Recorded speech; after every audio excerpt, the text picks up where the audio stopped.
الحمد لله نحمده ونستعينه ونستغفره ونعوذ بالله من شرور أنفسنا ومن سيئات أعمالنا من يهده الله فلا مضل له ومن يضلل فلا هادي له وأشهد أن لا إله إلا الله وحده لا شريك له وأشهد أن محمدا عبده ورسوله يا أيها الذين آمنوا اتقوا الله حق تقاته ولا تموتن إلا وأنتم مسلمون يا أيها الناس اتقوا ربكم الذي خلقكم من نفس واحدة وخلق منها زوجها وبث منهما رجالا كثيرا ونساء واتقوا الله الذي تساءلون به والأرحام إن الله كان عليكم رقيبا يا أيها الذين آمنوا اتقوا الله وقولوا قولا سديدا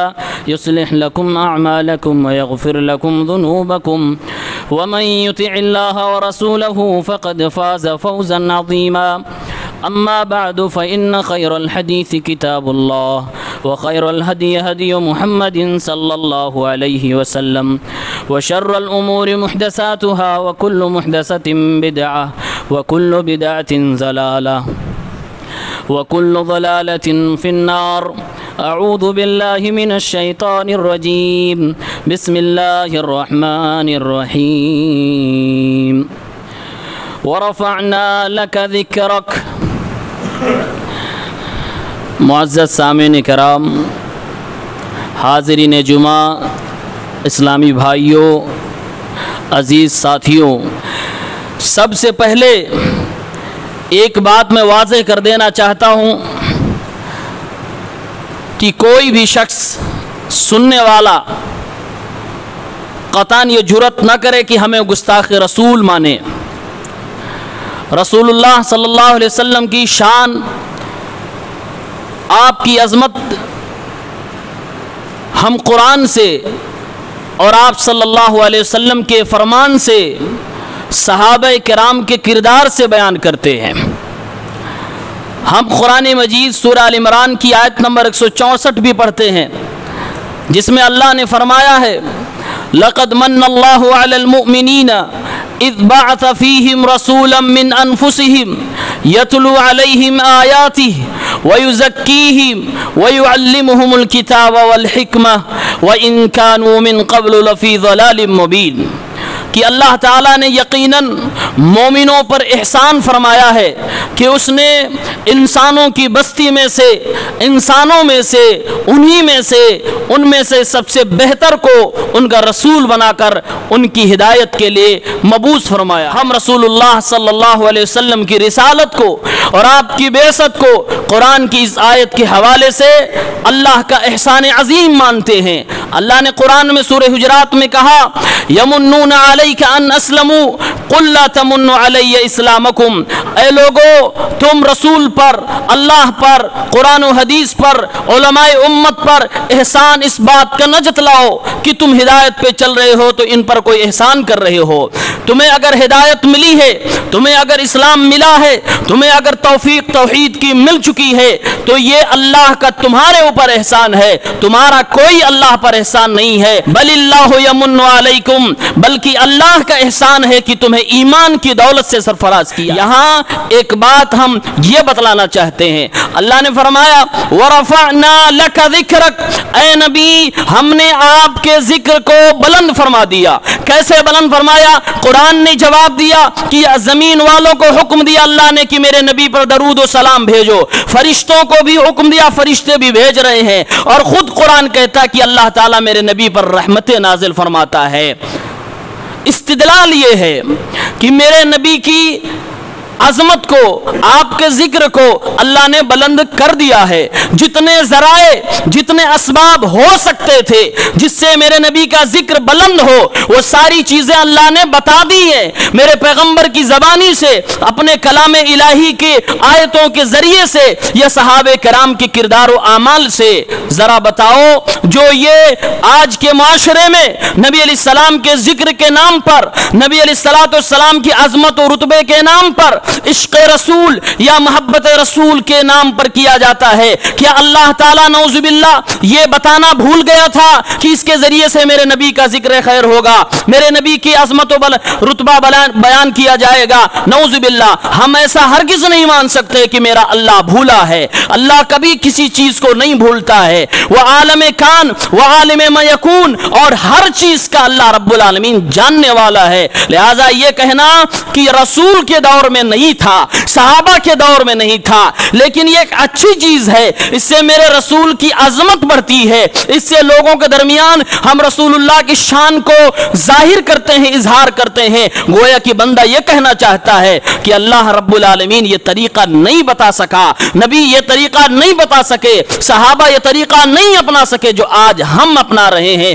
جبکہ قرآن کہتا ہے وَرَفَعْنَا لَكَ ذِكْرَكَ، ہم نے آپ کے رتبے کو بلند کر دیا۔ کوئی بھی راستہ اللہ نے نہیں چھوڑا، کوئی بھی ذریعہ نہیں چھوڑا جس سے نبی کی شان میں بڑھوتری ہوتی ہو اللہ نے نہ بتایا ہو۔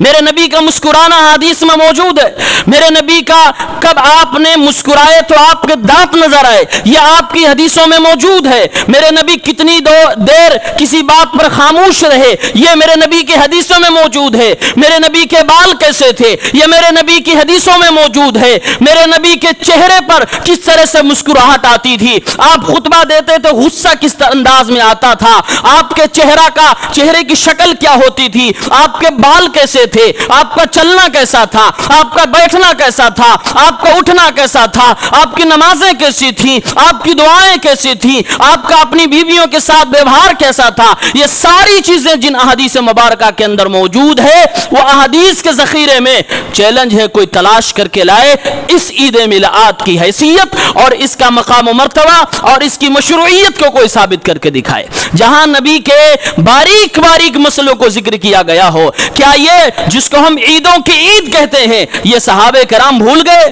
کیا یہ محدثین کرام نے چھپا لیا؟ کیا یہ ائمہ اعظام نے چھپا لیا؟ کیا یہ صحابہ کرام نے ہم تک نہیں پہنچایا؟ نعوذ باللہ، ہم کہیں گے یہ تھا ہی نہیں تو پہنچاتے کیا؟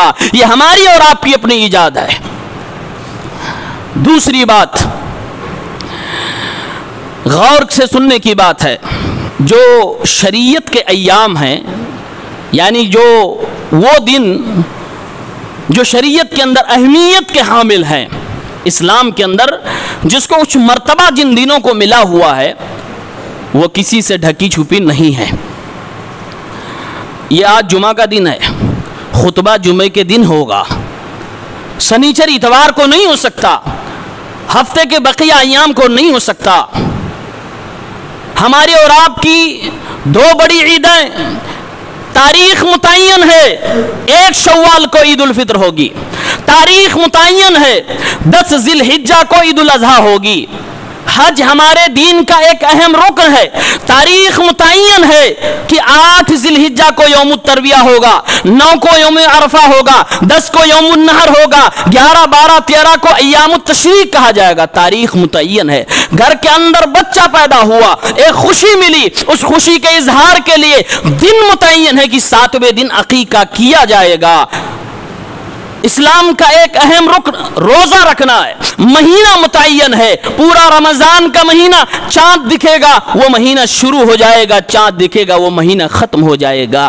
یہ وہ بعض ایام ہیں شریعت نے جن کو اہمیت دی ہے اور جس کی اہمیت اور فضیلت آئی ہوئی ہے۔ میرے بھائیوں، میرے دوستوں، پھر میں وہی سوال کرنا چاہتا ہوں، آپ بتاؤ یہ جس دن منایا جاتا ہے اور جو دعویٰ یہ کیا جاتا ہے کہ اسی دن میرے رسول صلی اللہ علیہ وسلم کی پیدائش ہوئی، ہم کہتے ہیں اس میں اختلاف بہت ہے۔ دنیا کی کسی ہستی کو 100% یقین کے ساتھ یہ نہیں معلوم ہے کہ میرے نبی کس دن پیدا ہوئے تھے، اللہ نے وہ چھپا لیا ہے، وہ علم امت کو دیا ہی نہیں کہ یقین سے کوئی کہہ سکے کہ میرے نبی فلاں تاریخ کو پیدا ہوئے تھے۔ اختلاف اس لیے بہت زیادہ ہے، کوئی کہتا ہے 10 محرم میں پیدا ہوئے، ربیع الاول کا مہینہ بھی نہیں، کوئی محرم کی 10 تاریخ بتلاتا ہے، تو کوئی کہتا نہیں رمضان میں پیدا ہوئے، کوئی کہتا نہیں ربیع الاول کی 2 تاریخ کو پیدا ہوئے، کوئی کہتا نہیں 8 کو پیدا ہوئے،